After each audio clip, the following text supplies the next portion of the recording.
हिंदू पौराणिक कथांमधली शस्त्र म्हणजे काही साधीसुधी तलवार किंवा धनुष्यबाण नाहीत, ती आहेत दैवी शक्तीचं प्रतीक. खरं तर विश्वाचं संतुलन बदलण्याची ताकद ठेवणारी अस्त्र. चला, आज आपण अशाच 10 सगळ्यात शक्तिशाली अस्त्रांबद्दल जाणून घेऊया. आता विचार करा, असं एखादं शस्त्र जे धातूचं नाही तर फक्त एका पवित्र मंत्राच्या उच्चारणाने तयार होतं. कसं शक्य आहे, नाही का? हाच प्रश्न आपल्याला घेऊन जातो अस्त्रांच्या अद्भुत जगात. ही शस्त्र लोखंडाने नाही तर मंत्राच्या सामर्थ्याने घडवलेली आहेत. तर हे अस्त्र म्हणजे नक्की काय? बघा, हे एक असं दिव्य शस्त्र आहे जे थेट वैश्विक ऊर्जेतून प्रकट होतं. पण, आणि हे सगळ्यात महत्त्वाचं आहे, त्याचा वापर केवळ योद्ध्याच्या मर्जीवर अवलंबून नसतो. नाही, तो धर्माच्या कठोर नियमांनी बांधलेला असतो. चला तर मग, उशीर न करता आपल्या यादीला सुरुवात करूया. आपण सुरुवात करणार आहोत त्या शस्त्रांपासून ज्यांनी महाभारताच्या महायुद्धाची दिशाच बदलून टाकली. आपल्या यादीत 10व्या क्रमांकावर येतंय वासवी शक्ती. हे शस्त्र म्हणजे साक्षात देवराज इंद्राने दिलेलं एक अमोघ वरदान होतं. इतकं शक्तिशाली की एकदा सोडलं की लक्ष्याचा विनाश अटळ होता, गॅरंटीड. आणि या अस्त्रामागे आहे कर्णाची एक खूप दुःखद कहाणी.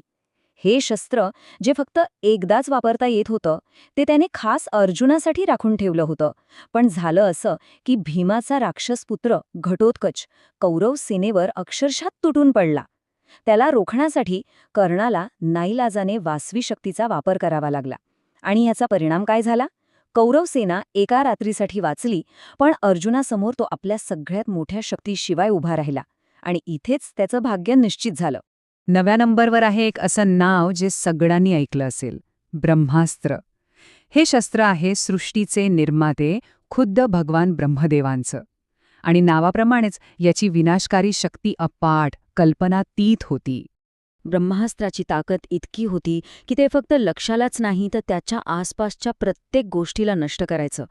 ज्या भूमीवर ते पडायचं ती कित्येक वर्ष नापीक व्हायची. तिथे जीवसृष्टीचा मागमूसही राहत नसे.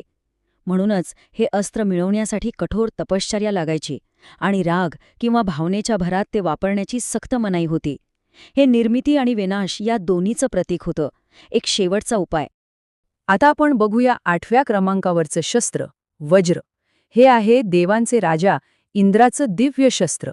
आपण याला थंडरबोल्ट किंवा विजेचं शस्त्र असंही म्हणू शकतो.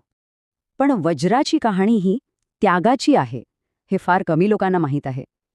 जेव्हा वृत्रासूर नावाच्या राक्षसाने देवांना हरवलं, तेव्हा त्याला हरवण्यासाठी एका विशेष अस्त्राची गरज होती. तेव्हा दधीची ऋषींनी देवांच्या कल्याणासाठी स्वतःच्या प्राणांचं बलिदान दिलं. त्यांच्याच अस्थींमधून हे शस्त्र बनवलं गेलं, ज्यात विजेची शक्ती आणि हिऱ्याची कठोरता होती. आणि याच वज्राने वृत्रासुराचा वध करून वैश्विक संतुलन पुन्हा स्थापित केलं. काय त्याग आहे, नाही का? 7व्या क्रमांकावर आहे रुद्र अस्त्र. नावावरूनच कल्पना आली असेल, हे आहे भगवान शिवाच्या प्रलयंकारी क्रोधाचं स्वरूप. असं म्हणतात की यात शिवाच्या 11 विनाशकारी रुद्रांची एकत्रित ऊर्जा सामावलेली आहे. आणि याची शक्ती किती होती याचं एक जबरदस्त उदाहरण महाभारतात मिळतं. जेव्हा कर्णाने याचा वापर अर्जुनाविरुद्ध केला, तेव्हा त्या अस्त्राने अर्जुनाचं अभेद्य मानलं जाणारं दैवी कवच सुद्धा निष्प्रभ करून टाकलं होतं. म्हणजे विचार करा, हे अस्त्र दैवी संरक्षणालाही भेदण्यास सक्षम होतं. 6व्या क्रमांकावर आहे वैष्णवास्त्र. हे आहे भगवान विष्णूंचं वैयक्तिक अस्त्र. हे त्याच्या अचूकतेसाठी ओळखलं जातं आणि एकदा का लक्ष्यावर सोडलं की ते त्याला नष्ट केल्याशिवाय थांबत नाही. आणि याची एक प्रसिद्ध कथा आहे. जेव्हा राजा भगदत्ताने हे अस्त्र अर्जुनावर सोडलं, तेव्हा ते रोखणं कुणालाच शक्य नव्हतं. तेव्हा अर्जुनाचे सारथी, जे स्वतः विष्णूचे अवतार होते म्हणजे भगवान कृष्ण, ते मध्ये उभे राहिले आणि त्यांनी ते अस्त्र स्वतःमध्ये सामावून घेतलं. कारण ह्या अस्त्राला थांबवण्याची शक्ती फक्त त्याचे स्वामी म्हणजेच भगवान विष्णू यांच्यातच होती. काय लीला आहे! आत्तापर्यंत आपण पाहिली ती शस्त्र जी युद्धात निर्णायक ठरली. पण आता आपण अशा अस्त्रांकडे वळणार आहोत जी केवळ सैन्यच नाही तर संपूर्ण सृष्टी नष्ट करण्याची क्षमता ठेवतात. वैश्विक स्तरावरची शस्त्र. 5व्या क्रमांकावर येतंय ब्रह्मशीर्ष अस्त्र. सोप्या भाषेत सांगायचं तर हे ब्रह्मास्त्राचं अपग्रेडेड व्हर्जन होतं. किती अपग्रेडेड? तर तब्बल 4 पट अधिक विनाशकारी. ब्रह्मास्त्र भूमीला जाळायचं तर ब्रह्मशीर्ष अस्त्र तब्बल 150 ट्रिलियन वर्षांसाठी भूमी नापीक करून टाकायचं. विचार करा किती भयानक शक्ती असेल.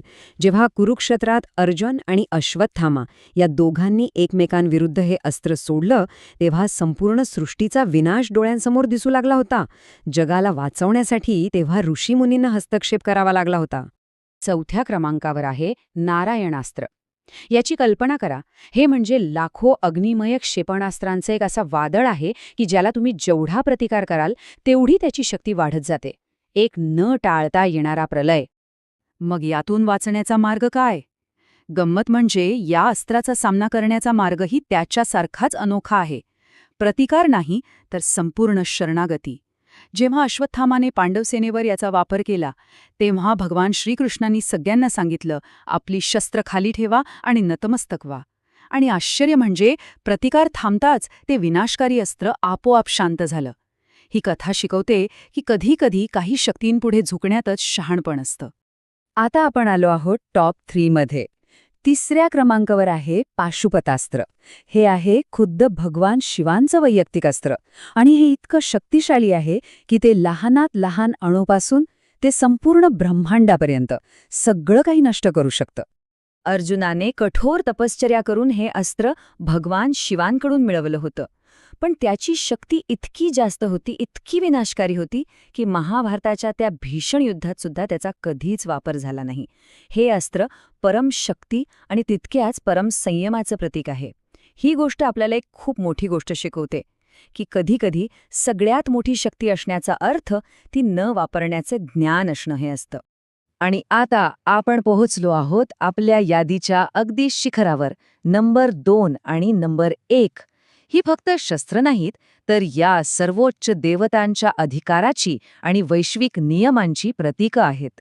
2ऱ्या क्रमांकावर आहे सुदर्शन चक्र.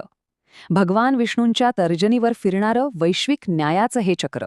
याला 108 दातेरी कळा आहेत आणि एकदा का ते लक्षावर सोडलं की त्याला कुणीही थांबवू शकत नाही. हे केवळ एक शस्त्र नाही तर धर्माचा रक्षक आहे.